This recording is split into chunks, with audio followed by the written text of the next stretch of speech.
Tim from Your Six Studios. Today in the studio I'm going to show you how to pair and connect your AirPods to your Windows PC or laptop. So this is very easy to do.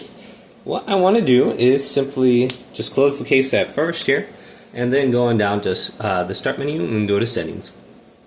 Now go on over to where it says System, and then we want to look for, actually it's under Bluetooth and Devices here. Go to Add Device, go to Bluetooth, and then it's searching for a device to connect to. Go to your AirPods and just simply open up the case. And there's going to be a button on the back. Just hold this down for like 3 seconds. And if you hold it down for 3 seconds, you can see this little light is going to blink.